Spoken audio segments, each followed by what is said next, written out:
Shalom keluarga damai, kita berjumpa kembali dalam program Renungan Samas, edisi 30 Agustus 2025.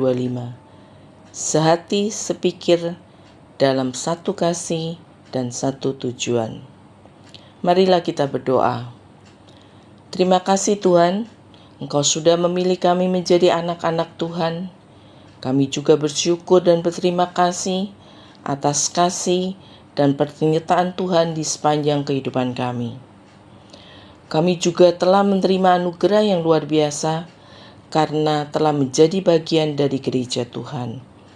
Ajari kami Tuhan, agar kami hidup saling mengasihi, saling menghargai, saling memahami, saling menghormati dengan saudara seiman sebagai bagian dari gereja Tuhan.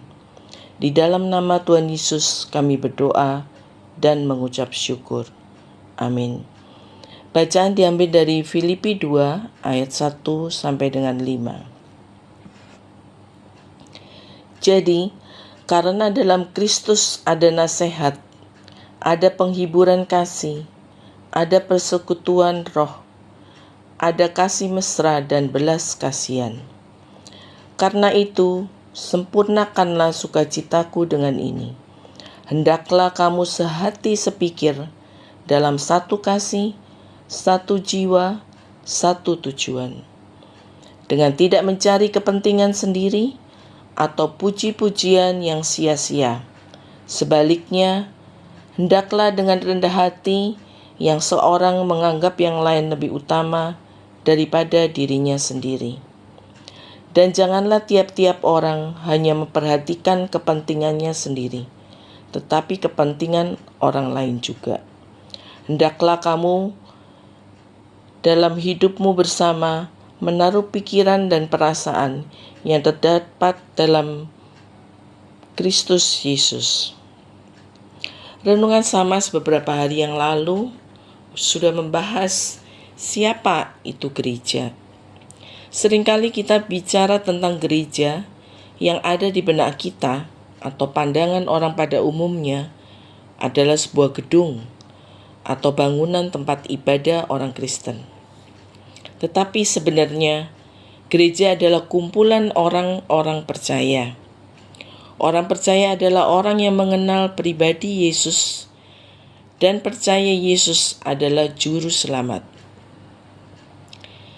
Fungsi gereja sebagai bangunan atau gedung, gereja adalah tempat umat Kristen berkumpul untuk beribadah, berdoa, dan memuji Tuhan.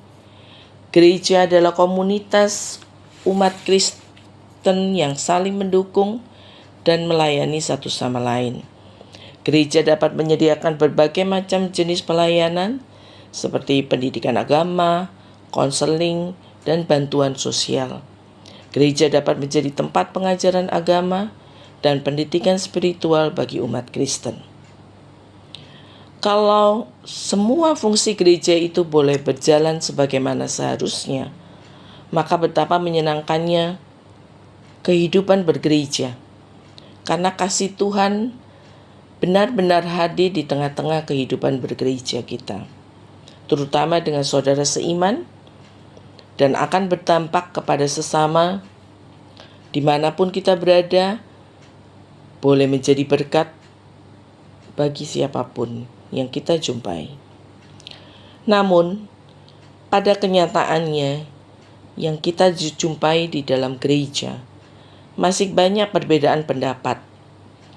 Satu sama lain tidak mau mengalah, mencari kepentingan sendiri, pendapatnya yang paling benar, saling menyalahkan, saling tersinggung, sehingga pertengkar pun boleh terjadi. Membicarakan seseorang yang kedapatan bersalah bukan meredam, malah menggosipkan sana-sini. Bahkan ada yang melakukan fitnah. Kadang tanpa kita sadari, kata-kata yang keluar dari mulut kita sendiri melukai orang lain, sehingga orang lain tersinggung dan memutuskan tidak ke gereja lagi. Apakah ini yang disebut gereja yang merupakan kumpulan orang-orang percaya?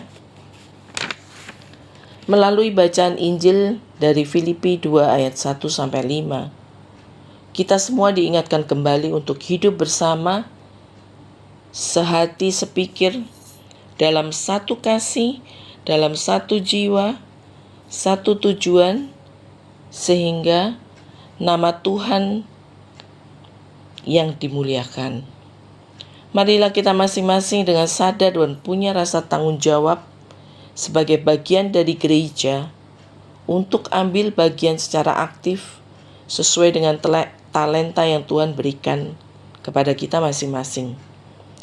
Kalaupun kita tidak bisa aktif dari dalam kegiatan-kegiatan gereja, kita masih bisa menjadi pendoa syafaat atau ambil bagian dalam kehidupan bergereja dengan hidup benar sesuai kebenaran firman Tuhan.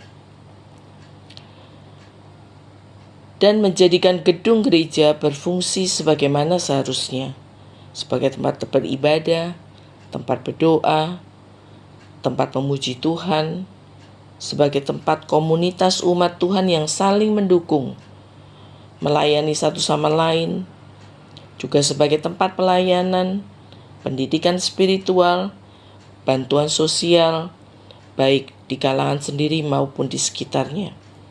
Sehingga kita sebagai bagian dari gereja boleh menjadi berkat bagi sesama.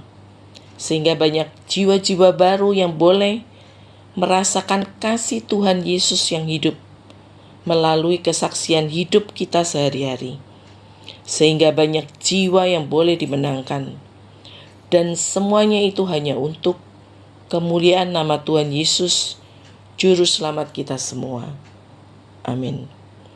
Marilah kita berdoa. Terima kasih Tuhan Yesus, kami sudah diingatkan kembali bahwa kami adalah bagian dari gereja. Ampunilah kami yang masih sering jatuh dalam dosa, mementingkan diri kami sendiri, melukai hati sesama kami, melalui tutur kata maupun perbuatan kami, sehingga mendukakan hati Bapa. Bukalah mata hati kami, sehingga kami sadar bahwa semua kegiatan pelayanan yang boleh kami lakukan harus berdasarkan kasih Tuhan. Dan semua itu hanya untuk kemuliaan nama Tuhan, Juru Selamat kami yang hidup. Amin.